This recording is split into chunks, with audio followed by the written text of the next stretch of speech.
ഇനി സമൂഹത്തിന് വന്ന ഏറ്റവും വലിയ അപജയമാ. ജുവല്ലറി ഉദ്ഘാടനം ചെയ്യാനും ടെക്സ്റ്റൈൽസ് ഉദ്ഘാടനം ചെയ്യാനും സിനിമാ താരങ്ങളെ വിളിക്കാറുണ്ട്. ഞാൻ ഖത്തറിൽ പോയപ്പോ അവിടെ പ്രധാനപ്പെട്ട ഒരു ജുവല്ലറി ശൃംഖലയുടെ ജുവല്ലറി ഉദ്ഘാടനം ചെയ്യാൻ വന്നത് കാവ്യാമാധവനാ. അവളുടെ കൂടെ ഒന്ന് ഉച്ചയ്ക്ക് ഭക്ഷണം കഴിക്കാൻ 1000 റിയാലാണ് ചാർജ് ഉള്ളത്. ഏറ്റവും വലുതായി കാവ്യാമാധവൻ എന്ന് പറയുന്ന 6 മാസക്കാലം ഒരു ഭർത്താവിന്റെ കിടപ്പറയിൽ അടങ്ങിക്കിടക്കാത്ത പെണ്ണിന്റെ കൂടെ ഒരു പ്രാവശ്യം ഒന്നിരുന്ന് ഭക്ഷണം കഴിക്കാ 1000 റിയാല് ചെലവെടുക്കാൻ നമുക്ക് കഴിയുന്നെങ്കിൽ എന്തുകൊണ്ടാ? അത് നമ്മുടെ ജീവിതത്തിന്റെ ഏറ്റവും വലിയ അഭിലാഷമാ.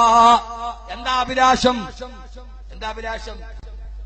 കാവ്യാമാധവന്റെ കൂടെ ഇന്ന് മുഴുവൻ മുസ്ലിം ഹാജിയാക്കന്മാരും ജുവല്ലറി ഉദ്ഘാടനം ചെയ്യാൻ കാവ്യാമാധവൻ ആ ജുവല്ലറിയുടെ ഫ്രണ്ടിൽ ഒരു റിബൺ വലിച്ചു കെട്ടും.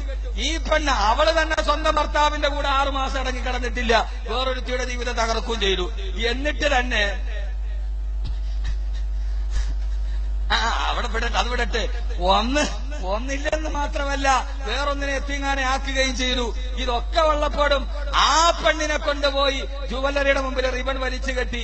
അവള് വന്നിട്ട് കത്രിക വെച്ചിട്ട് അതൊന്ന് മുറിക്കാൻ എത്ര ചാർജ്? 2 ലക്ഷം. ഒരു റിബൺ അവളൊന്ന് മുറിക്കാൻ അവളുടെ ചാർജ് 2 ലക്ഷം. നിന്റെ പ്രധാനപ്പെട്ട അവയവ മുറിച്ചുകൾ ഒസാക്കിന് 500 ഇതുവരെ പുറത്തു കൊടുത്തിട്ടില്ല. ഉണ്ടോ? ആ റിബൺ മുറിക്കാൻ 2 ലക്ഷം. അത്രയും കഷ്ടപ്പെട്ട് പ്രധാനപ്പെട്ട സാധനം മുറിച്ച ഒസാക്ക് 500 കൊടുക്കാൻ നമുക്ക് ഇപ്പോഴും വിഷമോ? കാരണം എന്താ? ഏറ്റവും വലുതായിട്ട് ചെറുപ്പക്കാരാ, നീ കാണുന്നത് ഒരു പെണ്ണിന്റെ കൂടെയുള്ള ഒരു നേരത്തെ ഭക്ഷണമാണെങ്കിൽ അല്ലാഹുവിന്റെ തൃപ്തിക്ക് വേണ്ടി സഹാബത്ത് ചെയ്ത ജോലി എന്താണെന്നറിയോ? അവര് മിസ്വാക്ക് ചെയ്തിട്ട് മാത്രമല്ല, വമിനന്നാസി മൻ യശ്രീ നസ്ബുതിഗാ മർളാതില്ലാ. എന്നെ ശ്രമിക്കാനെത്തിയവര് കേൾക്കുമോ? അല്ലാഹുവിന്റെ തൃപ്തി കരസ്ഥമാക്കാൻ ഏറ്റവും വലിയ സൗഭാഗ്യമാണെന്ന് മനസ്സിലാക്കിയപ്പോ സഹാബാത്തുകൾ ചെയ്ത മറുപടി എന്താ? പടച്ചിറപ്പിന്റെ തൃപ്തി കേട്ടാൻ അവര് കൊടുത്തത് എന്തെന്നറിയോ? വമിനന്നാസി, ചില ജനങ്ങളുണ്ട്, മൻ യശ്രീ നഫ്സഹു ഇബ്തിഗാ മർളാതില്ലാ. അവരവരുടെ ശരീരത്തെ പണയം വെച്ചു. എന്തിനു വേണ്ടിയാ? അല്ലാഹുവിന്റെ തൃപ്തിക്ക് വേണ്ടി. ഇബ്തിഗാ മർളാതില്ലാ, ഇബ്തിഗാ മർളാതില്ലാ. അല്ലാഹുവിന്റെ തൃപ്തിക്ക് വേണ്ടി സ്വന്തം ശരീരത്തെ പോലെ സഹാബത്ത് കൊടുത്തങ്ങ് ഒരു മിസ്വാക്ക് ചെയ്താൽ റബ്ബിന്റെ തൃപ്തി കിട്ടുമെങ്കിൽ എന്റെ ചെറുപ്പക്കാരാ നമുക്ക് കഴിയുന്നില്ല. സഹാബത്ത് മുഴുവനും അവരുടെ ശരീരത്തെ കൊടുത്തതെന്തിനാ? ഉഹദിന്റെ രണാങ്കണത്തിൽ ഹംദത്തുൽ ഖറാറിന്റെ കൈ മുറിക്കപ്പെട്ടതെന്തിനാ? കാല് മുറിക്കപ്പെട്ടതെന്തിനാ? കുടൽമാല വെളിയിലോട്ട് ചാടിയതെന്തിനാ? വബിസയ്യിദി ശുഹദാഇ അമ്മിൽ മുസ്തഫ.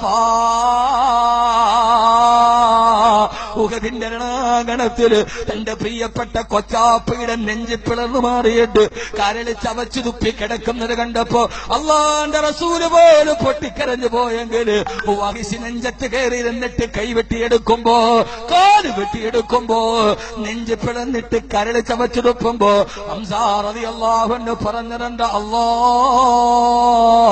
നാളെ പരലോകത്ത് നിന്റെ മുമ്പിൽ ഹംസ വരുമ്പോ ആ സമയത്ത് നിന്റെ വിശാലമായ സ്വർഗം ചൂണ്ടിക്കാണിച്ചിട്ട് നിനക്ക് സ്വർഗം വേണോ ഹംസ? വേണം റബ്ബ്, വേണോ ഹംസ? വേണം റബ്ബ്.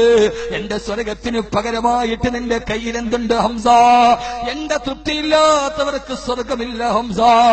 ആ സമയത്ത് അല്ലാഹുവേ, ഉഹദിന്റെ രണാങ്കണത്തിന് വെട്ടിമുറിക്കപ്പെട്ട എന്റെ കൈകാലുകൾക്ക് പകരമായി, എന്റെ ഈ ചെതിർത്തെറിച്ച കരളിന്റെ കശനത്തിന് പകരമായി, എന്റെ ചിതറപ്പെട്ട രക്തത്തുള്ളികൾക്ക് പകരമായി എന്റെ സ്വർഗം നീ, നിന്റെ സ്വർഗം നീ എനിക്ക് നൽകണേ അല്ലാ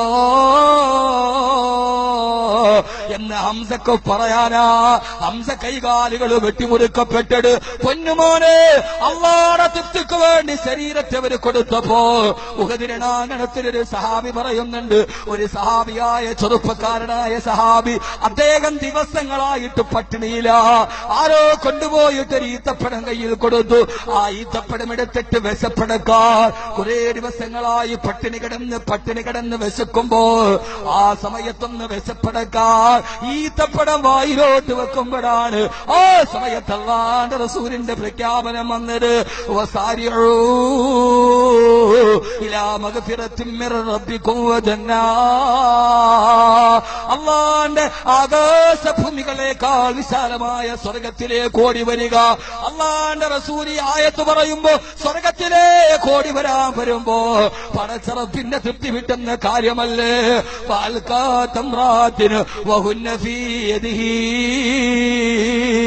തന്റെ കയ്യിലിരിക്കുന്ന കാരക്ക വിശന്ന് കിട്ടിയപ്പോ ആ സമയത്ത് വായിലേക്കിട്ട കാരക്ക വലിച്ചെറിഞ്ഞിട്ട് ആ സഹാബി പറഞ്ഞു, ഇന്നി ലാജിദുരീഹൽ ജന്നത്തി മിൻ ഖിബരി ഉഹദ്.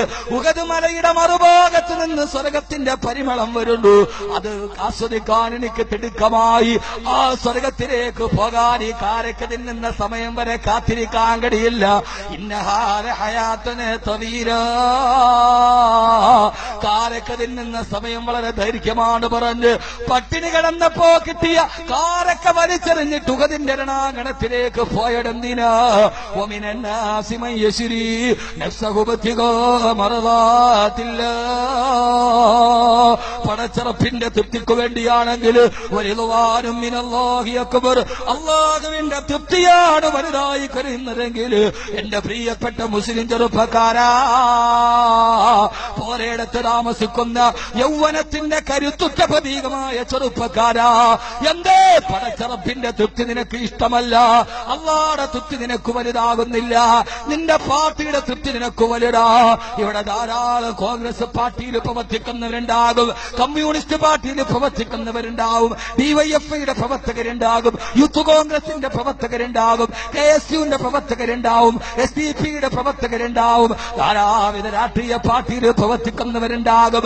ആയിക്കോട്ടെ, കോൺഗ്രസുകാരൻ കോൺഗ്രസിന് പ്രവർത്തിക്കട്ടെ, മാർസിസ്റ്റുകാരൻ മാർസിസ്റ്റിന് പ്രവർത്തിക്കട്ടെ, ഓരോ പാർട്ടിക്കാരും അതിന് പ്രവർത്തിക്കട്ടെ.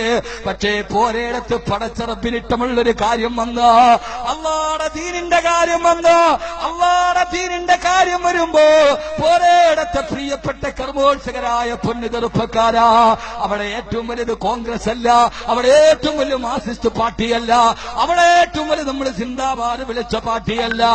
അല്ലാഹുവിന്റെ കാര്യം വരുമ്പോ വരിളുവാനും മിനല്ലാഹ്, പടച്ചറപ്പിന്റെ തൃപ്തിയാവലത്. അതിന് കോൺഗ്രസിന്റെ വ്യത്യാസമില്ല, മാർക്സിസ്റ്റിന്റെ വ്യത്യാസമില്ല. അതിനതിന് പ്രവർത്തിക്കുന്നവർ അവരവരതിൽ തന്നെ പ്രവർത്തിക്കട്ടെ. പക്ഷെ അല്ലാഹുവിന്റെ കാര്യം വരുമ്പോ, ദീനിന്റെ കാര്യം വരുമ്പോ, മഹലിന്റെ കാര്യം വരുമ്പോ, പള്ളിയുടെ കാര്യം വരുമ്പോ ഏറ്റവും വലുതേടാ വരിളുവാനും മിനല്ലാഹി അക്ബർ. അല്ലാഹുവിന്റെ തൃപ്തിയാണ് വലുത്. ആ തൃപ്തി അല്ലാഹു നൽകി അനുഗ്രഹിക്കുമാറാകട്ടെ.